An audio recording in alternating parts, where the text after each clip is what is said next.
श्री रामकृष्ण देव के उपदेश वचनामृत पृष्ठ क्रमांक 297 9 सितंबर 1883। विश्वास चाहिए। श्री रामकृष्ण मणि से सहास्य। अच्छा, नरेंद्र कैसा है? मणि जी बहुत अच्छा है। श्री रामकृष्ण देखो, उसकी जैसी विद्या है वैसी ही बुद्धि भी है और गाना बजाना भी जानता है। इधर जितेंद्रिय भी है, कहता है विवाह न करूंगा। मणि आपने कहा है जो पाप पाप सोचता रहता है वह पापी हो जाता है, फिर वह उठ नहीं सकता। मैं ईश्वर की संतान हूँ, यह विश्वास यदि हुआ तो बहुत शीघ्रता से उन्नति होती है। श्री रामकृष्ण हाँ, विश्वास चाहिए। कृष्ण किशोर का कैसा विश्वास है, कहता था मैं एक बार उनका नाम ले चुका, अब मुझ में पाप कहाँ रह गया, मैं शुद्ध और निर्मल हो गया हूँ। हलधारी ने कहा था अजामिल फिर नारायण की तपस्या करने गया था, तपस्या न करने पर क्या उनकी कृपा होती है? केवल एक बार नारायण कहने से क्या होगा? यह बात सुनकर कृष्ण किशोर को इतना क्रोध आया कि बगीचे में फूल तोड़ने आया था, उसने हलधारी की ओर फिर एक दृष्टि भी नहीं फेरी। हलधारी का बाप बड़ा भक्त था। स्नान करते हुए कमर भर पानी में जब वह मंत्र पढ़ता था, रक्तवर्णम चतुर्मुखम आदि कहते हुए ध्यान करता था, तब उसकी आंखों से अनर्गल प्रेमाश्रु बह चलते थे। एक दिन एडेदा के घाट पर एक साधु आया। बात हुई हम लोग भी देखने जाएंगे। हलधारी ने कहा उस पंचभूतों के गिलाफ को देखकर क्या होगा? इसके बाद कृष्ण किशोर ने यह बात सुनकर कहा था क्या साधु के दर्शन से क्या होगा? ऐसी बात भी उसके मुंह से निकली। जो लोग कृष्ण का नाम लेते हैं या राम नाम का जप करते हैं, उनकी देह चिन्मय होती है और वे सब चिन्मय देखते हैं। चिन्मय श्याम, चिन्मय धाम। उसने कहा था एक बार कृष्ण या राम का नाम लेने पर 100 बार के संध्या करने का फल होता है। जब उसके एक लड़के की मृत्यु होने लगी, तब मरते समय राम का नाम लेकर उसने देह छोड़ी थी। कृष्ण किशोर कहता था उसने राम का नाम लिया है, उसे अब क्या चिंता है, परंतु कभी कभी रो पड़ता था, पुत्र का शोक। वृंदावन में उसे प्यास लगी थी। मोची से उसने कहा तू शिव का नाम ले। उसने शिव का नाम लेकर पानी भर दिया। उस तरह का आचारी ब्राह्मण होकर भी उसने वह पानी पी लिया। कितना बड़ा विश्वास है। विश्वास नहीं है और पूजा जब संध्यादि कर्म करता है, इससे कुछ नहीं होगा। क्यों जी? मास्टर जी हाँ। श्री रामकृष्ण सहास्य। गंगा के घाट में नहाने के लिए लोग आते हैं, मैंने देखा है। उस समय दुनिया भर की बातें करते हैं। किसी की विधवा बुआ कह रही है बहू मेरे बिना रहे दुर्गा पूजा नहीं होती, मैं न रहूं तो श्री मूर्ति भी सुडौल न हो। घर में शादी ब्याह कुछ हुआ तो सब काम मुझे ही करना पड़ता है, नहीं तो अधूरा रह जाए। फूल शैया का बंदोबस्त, कत्थे के बगीचे की तैयारी सब मैं ही करती हूँ। मणि जी इनका भी क्या दोष, क्या लेकर रहे? श्री रामकृष्ण सहास्य। छत पर ठाकुर जी के लिए घर बनाया है, नारायण की पूजा हो रही है, पूजा का नैवेद्य चंदन यह सब तैयार किया जा रहा है, परंतु ईश्वर की बात कहीं एक भी नहीं होती। क्या पकाना चाहिए? आज बाजार में कोई अच्छी चीज नहीं मिली। कल अमुक व्यंजन अच्छा बना था, वह लड़का मेरा चचेरा भाई है। क्यों रे, तेरी वहां नौकरी है ना? और मैं अब कैसी हूँ, मेरा हरि चल बसा, बस यही सब बातें होती हैं।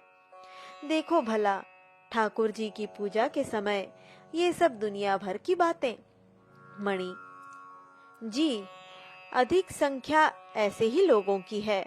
आप जैसा कहते हैं, ईश्वर पर जिसका अनुराग है उसे अधिक दिनों तक पूजा और संध्या थोड़े ही करनी पड़ती है। चिन्मय रूप ज्ञान और विज्ञान ईश्वर ही वस्तु है। श्री रामकृष्ण एकांत में मणि के साथ बातचीत कर रहे हैं। मणि: अच्छा, वही अगर सब कुछ हुए हैं तो इस तरह के अनेक भाव क्यों दिख पड़ते हैं? श्री रामकृष्ण: विभू के स्वरूप से वे सर्वभूतों में हैं, परंतु शक्ति की विशेषता है। कहीं तो उनकी विद्या शक्ति है और कहीं अविद्या शक्ति, कहीं ज्यादा शक्ति है और कहीं कम। देखो ना, आदमियों के भीतर ठग चोर भी हैं और बाघ जैसे भयानक प्रकृति वाले भी हैं। मैं कहता हूँ, ठग नारायण है, बाघ नारायण है। मणि सहास्य: जी, उन्हें तो दूर ही से नमस्कार करना चाहिए। बाघ नारायण के पास जाकर अगर कोई उन्हें भर बाह भेंटने लगे तब तो वे उसे कलेवा ही कर जाए। श्री रामकृष्ण: वे और उनकी शक्ति, ब्रह्म और शक्ति, इसके सिवाय और कुछ नहीं है।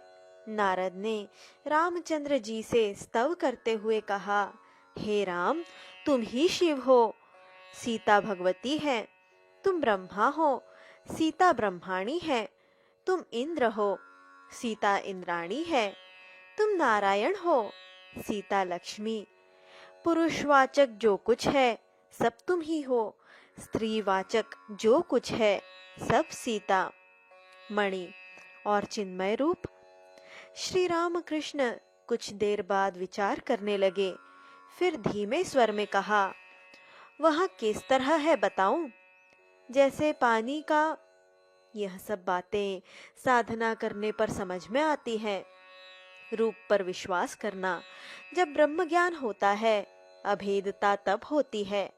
ब्रह्म और शक्ति अभेद हैं, जैसे अग्नि और उसकी दाहिका शक्ति।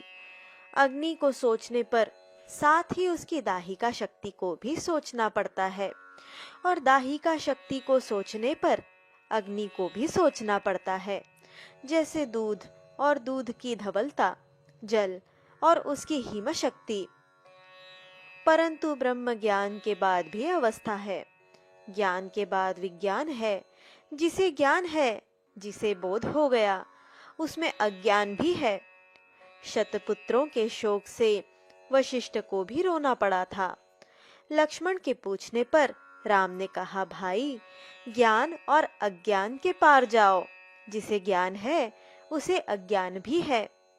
पैर में अगर कांटा चुभ जाए तो एक दूसरा कांटा लेकर वह निकाल दिया जाता है, फिर उसके साथ दूसरा कांटा भी फेंक दिया जाता है।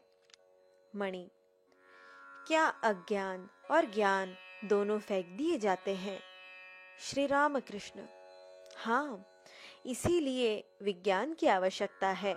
देखो ना, जिसे उजाले का ज्ञान है उसे अंधेरे का भी है। जिसे सुख का बोध है उसे दुख का भी है। जिसे पुण्य का विचार है उसे पाप का भी है।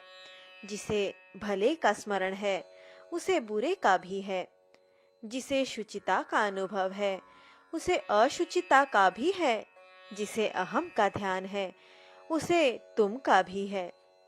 विज्ञान अर्थात उन्हें विशेष रूप से जानना। लकड़ी में आग है, इस बोध, इस विश्वास का नाम है ज्ञान। और उस आग से खाना पकाना, खाना खाकर हृष्ट पिष्ट होना, इसका नाम है विज्ञान। ईश्वर है, हृदय में यह बोध होना, इसका नाम है ज्ञान। और उनके साथ वार्तालाप, उन्हें लेकर आनंद करना, चाहे जिस भाव से हो, दास्य या सख्य या वात्सल्य या मधुर से, इसका नाम है विज्ञान। जीव और यह प्रपंच वे ही हुए हैं, इसके दर्शन करने का नाम है विज्ञान।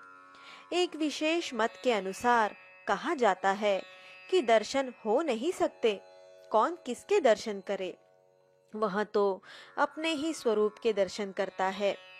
काले पानी में जहाज जब चला जाता है तब लौट नहीं सकता, लौटकर खबर नहीं दे सकता। मणि, जैसा आप कहते हैं, मानूमेंट के ऊपर चढ़ जाने पर फिर नीचे की खबर नहीं रहती कि गाड़ी, घोड़े, मेम, साहब, घर द्वार, दुकानें, ऑफिस कहाँ है? श्री रामकृष्ण, अच्छा, आजकल काली मंदिर में नहीं जाया करता, कुछ अपराध तो न होगा?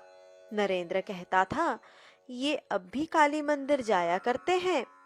मणि, जी, आपकी नई नई अवस्थाएं हुआ करती हैं, आपका भला अपराध क्या है? श्री रामकृष्ण, अच्छा, हृदय के लिए उन लोगों ने सेन से कहा था, हृदय बहुत बीमार है, उसके लिए आप 2 धोतियां और 2 कमीज लेते आइएगा, हम लोग उसके गांव में भेज देंगे। सेन बस 2 ही रुपए लाया, यह भला क्या है?